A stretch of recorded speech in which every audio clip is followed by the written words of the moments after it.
Всем привет, ребята. В общем, по вашим заявкам, наверное, много просили уже, 1000 раз просили. Андрюх, покажи, как вы котлеты делаете. Сегодня, ребята, мы покажем вам простой рецепт, вкусный, очень простой и без вот этой бесполезной рыбы. Беру вот этот подлещиков, мелочь. Всегда говорю на котлеты, на котлеты. В общем, ребята, вот накопилось у нас такое энное количество рыбы. И вот сегодня мы с Юрьевной без сеточки, не дома, потому что сегодня так прохладненько, так скажем, прошел дождик, и вот решили сделать это на беседочке. В общем, давайте начнем, ребят. Как обычно, ребята, Лариса Юрьевна за пультом, я за камерой. В общем, ребят, все у нас уже готово, не стали вас мучить, нарезка лука, там, чеснока и так далее. Вот, ребята, все, что нужно для вкусных вот такие котлеты. Юрьевна, рассказывай. Не знаю, ребят, как по освещению, мы в беседке, у нас тут лампа, но она плохо светит и окна закрыты. Соответственно, постараюсь, ребят, показать вам, чтобы было все красиво. Ну, во-первых, у нас рыба, подлещики, красноглазки, ези. Ну, в общем, вот эта небольшая, ребята, костлявая рыба, которая вот реально, ну, ее не пожарить. Можно вялить там, вот мы сейчас в автоклаве, конечно, делаем, но вот котлеты, ребята, вот такие получаются. Получается лук, чеснок, картошка. Ну, картошку это в конце, чтобы мясорубку прочистить. Сало. Обязательно мы кладем сало. Сала очень много кладем? Или какие-то пропорции есть? Нет, я на глаз тоже все делаю.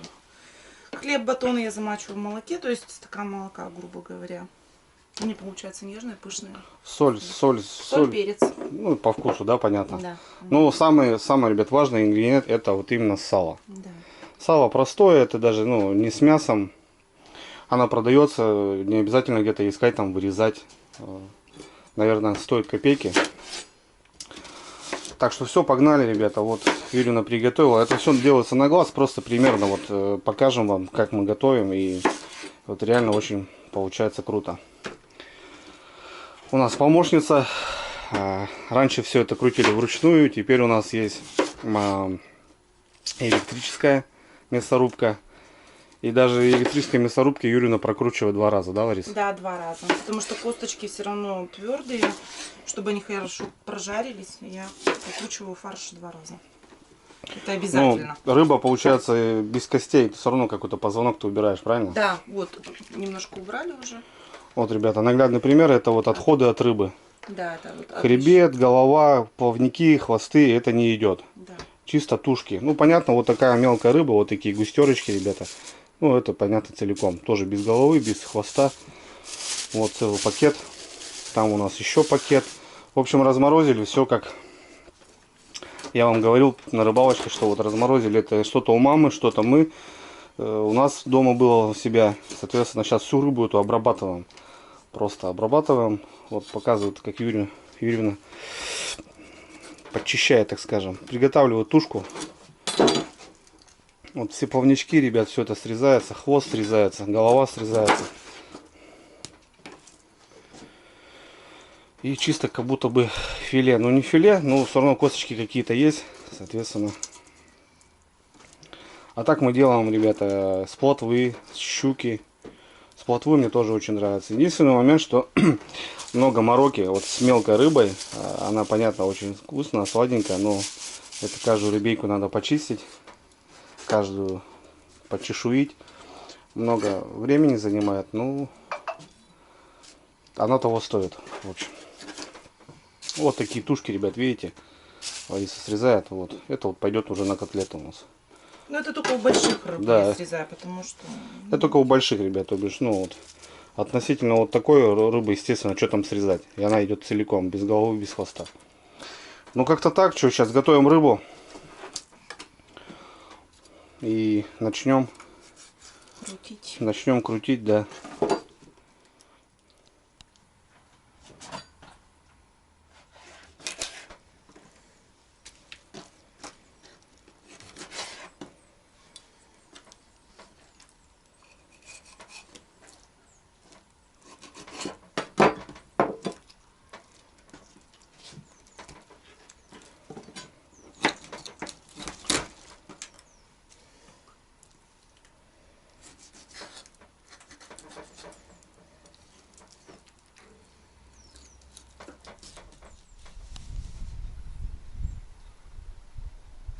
Кстати, ребят, по поводу картофана. В этом году картофан неплохой.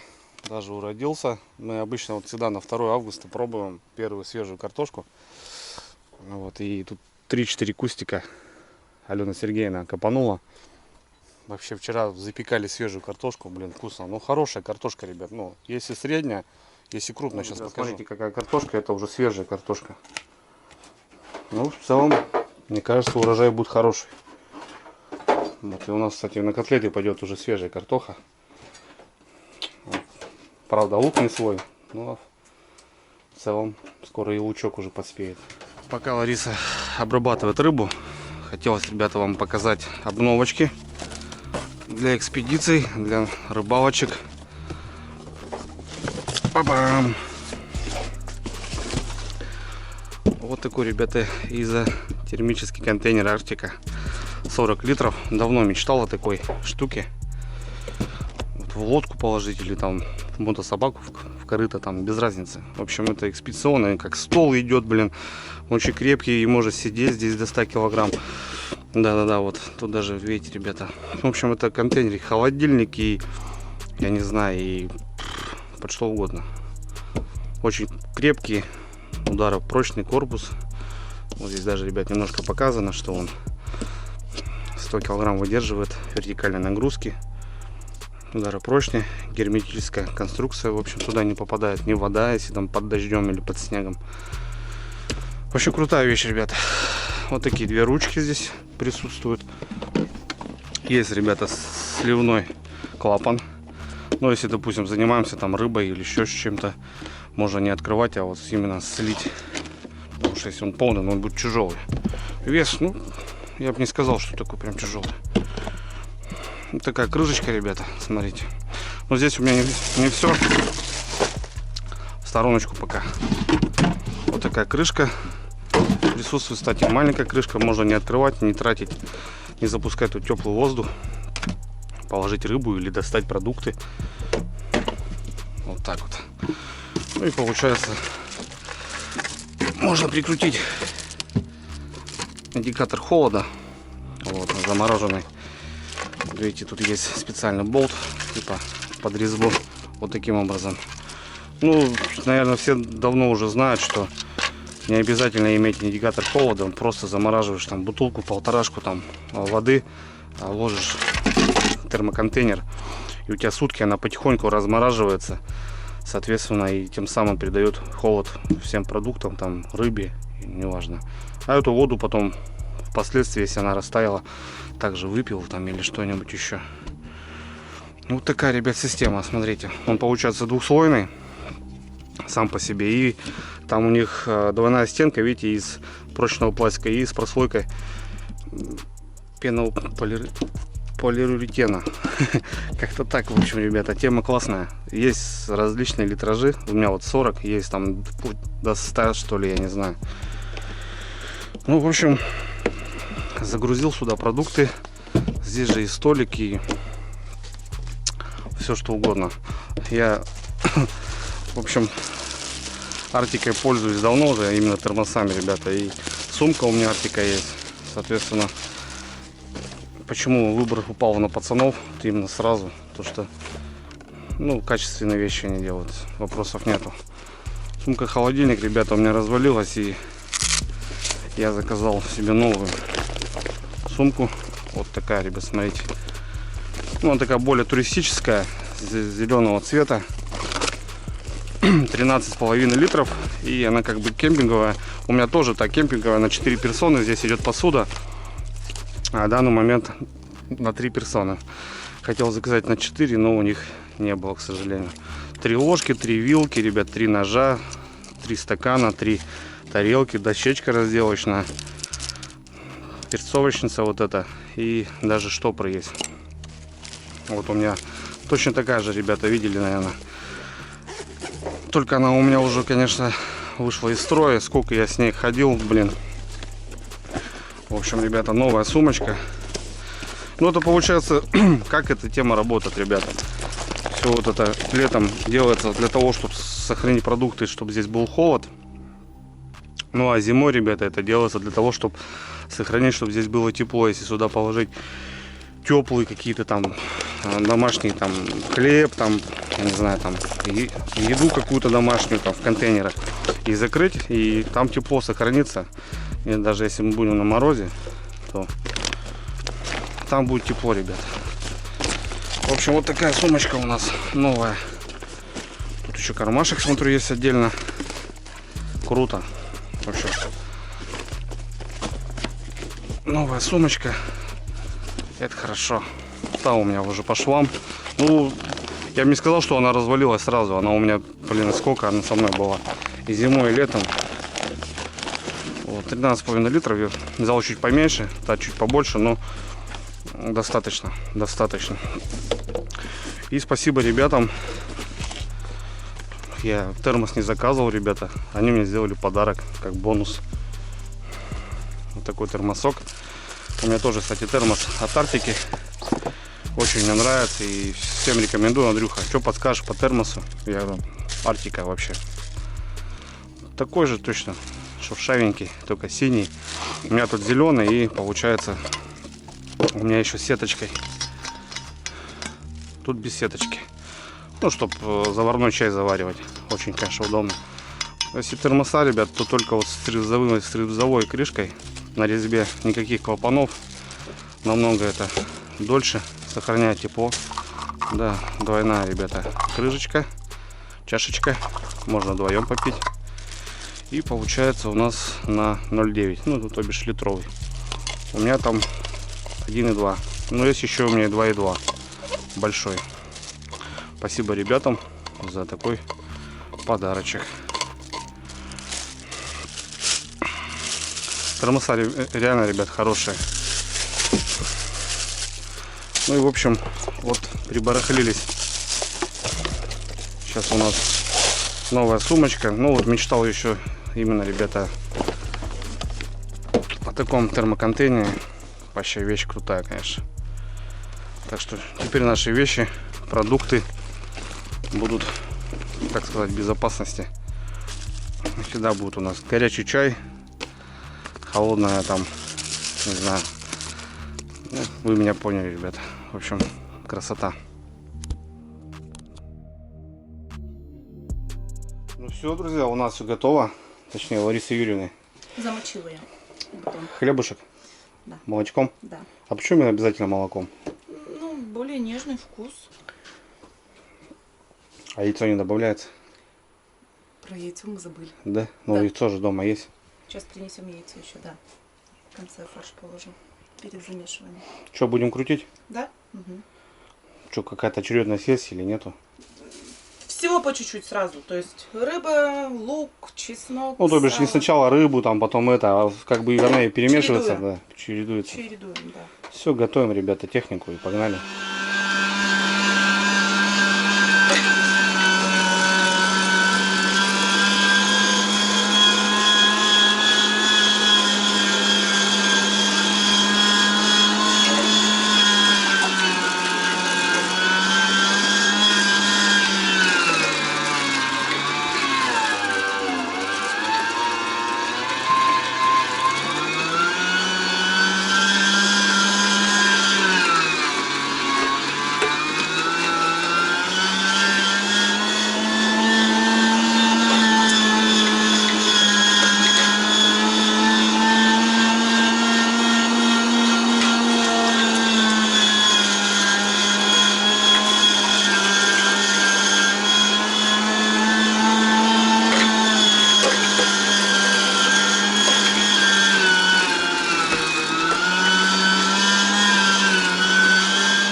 фарша получилось? Сколько тут варит? Примерно на скидку. Килограмм 6-7. Нормально так. Ну да. Перекрутили 2 раза. Что, ребят? Добавляем яйцо и соль, перец. И еще перемешиваем.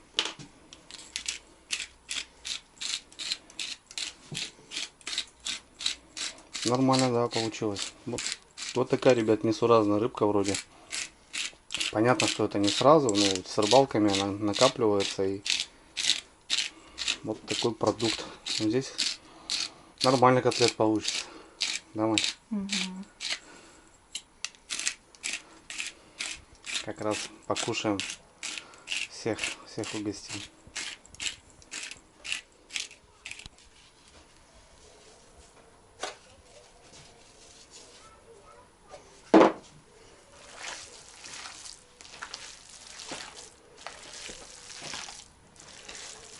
Он такой мягкий-мягкий.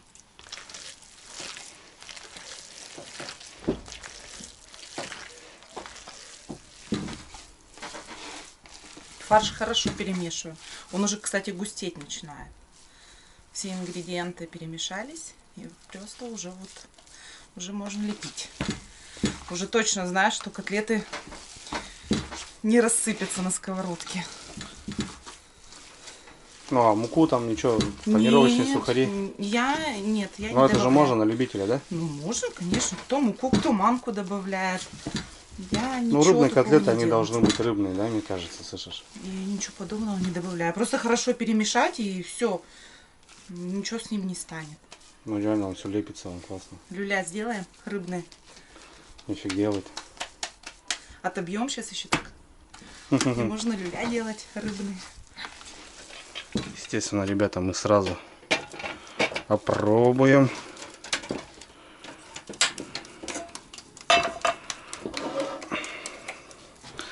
Сразу мы опробуем.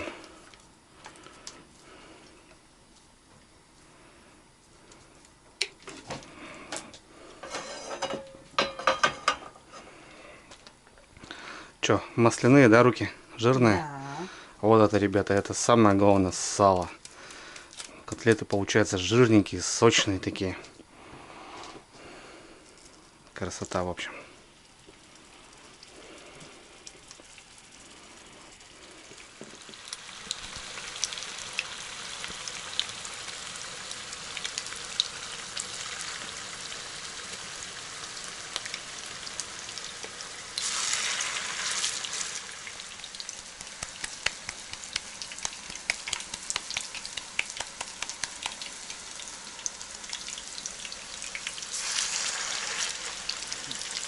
Вот и все. Ждем котлетки.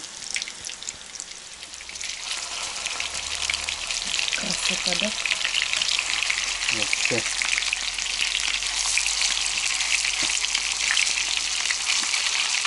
Вот он имелось, да? Угу. Не знали бы вы, что такой весь запах стоит. Ровненькие, красивые, вкусные, сочные. Это как на подбор, смотрите. Ну так рука набита.